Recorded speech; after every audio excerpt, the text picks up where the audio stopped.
High, আমি স্বপ্না। আমি আবারও চলে এলাম নতুন একটা ভিডিও নিয়ে তোমাদের সকলের সাথে। আশা করছি তোমরা সবাই ভালো আছো, আমিও অনেক ভালো আছি।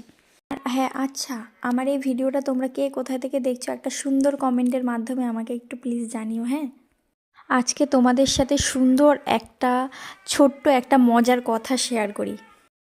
আমার মতো পাবলিক ভাই মনে হয় একটাও নাই যে আমি ভিডিও করার সময় ক্যামেরা অন করে থাকি অথচ ভিডিও অন করি না। তো আমার রান্নার ভিডিও প্রায় শেষের দিকে হয়ে যায়, তখন দেখি আমি যে ক্যামেরাই অন করিনি। আচ্ছা, আমার মতো পাবলিক কি তোমরা কেউ আছো? আমাকে একটু কমেন্ট করে জানিও তো। আমি তো বহুবার এর শিকার হয়েছি। তারপর আর কি, অগত্যা আমার আর ভিডিও করার ইচ্ছেই থাকে না, তারপর রান্না শেষ করি।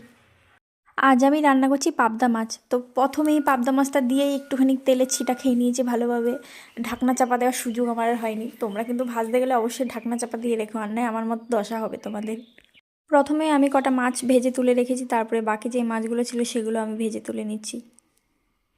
এই 3 পিস করে মাছ ভাজতে ভাজতে আমার একটা কথা মনে পড়ে গেছে। 3 বান্ধবী থাকে না, সে মাছগুলো দশা হচ্ছে সেই রকম। দুজন বলে তো এদিক যাই, আরেকজন বলে এদিক যাব না। তো মাছগুলো সেই রকম দুটো উল্টে ফেলেছি, আর একটা মাছ কিছুতেই উল্টাতে পারছিলাম। তো তোমরা প্রথমে দেখতেই পেলে যে আমি মাছগুলো সব ভেজে নিয়েছি। তো এখন আমি মাছ আর বেগুন রান্না করব, বেগুন দিয়ে মাছ রান্না করব। তো ওই জন্য বেগুনগুলো আমি সুন্দর করে লাল লাল করে ভেজে নিয়েছি। এবার কড়াইতে কিছুটা সর্ষের তেল দিয়ে তারপরে ফোড়নে দেবো কালো জিরে।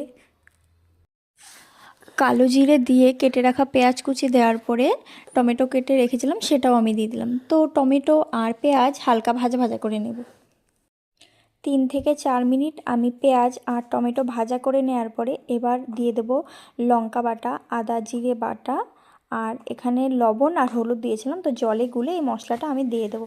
দেখো পেঁয়াজটা কিন্তু আমার এর মধ্যে পুরো একদম ভাজা ভাজা হয়ে গেছে। তো এবার আমি বাটা মশলাটা দিয়ে দিয়েছি। তো এইবার আর কি, এইবার অপেক্ষা মশলা থেকে তেল ছাড়ার। গ্যাসটাকে একটু হালকা বাড়িয়ে দিয়ে এবার আমি মশলাটাকে একটু কষিয়ে নেব। তো দেখো এখানে আমার মশলা থেকে পুরো তেল ছেড়ে দিয়েছে। এবার আমি এখানে পোস্ত বাটা অ্যাড করব।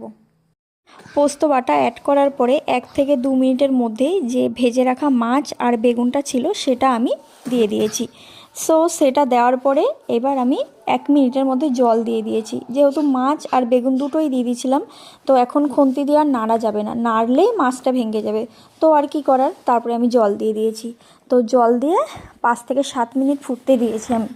তো আমি এর ফাঁকে কিন্তু রান্না নয়, শুধু এর ফাঁকে এই রান্নার জলটা দিয়ে আমি তোজোকে রাতের খাবারটাও আমি খাইয়ে দিয়েছিলাম।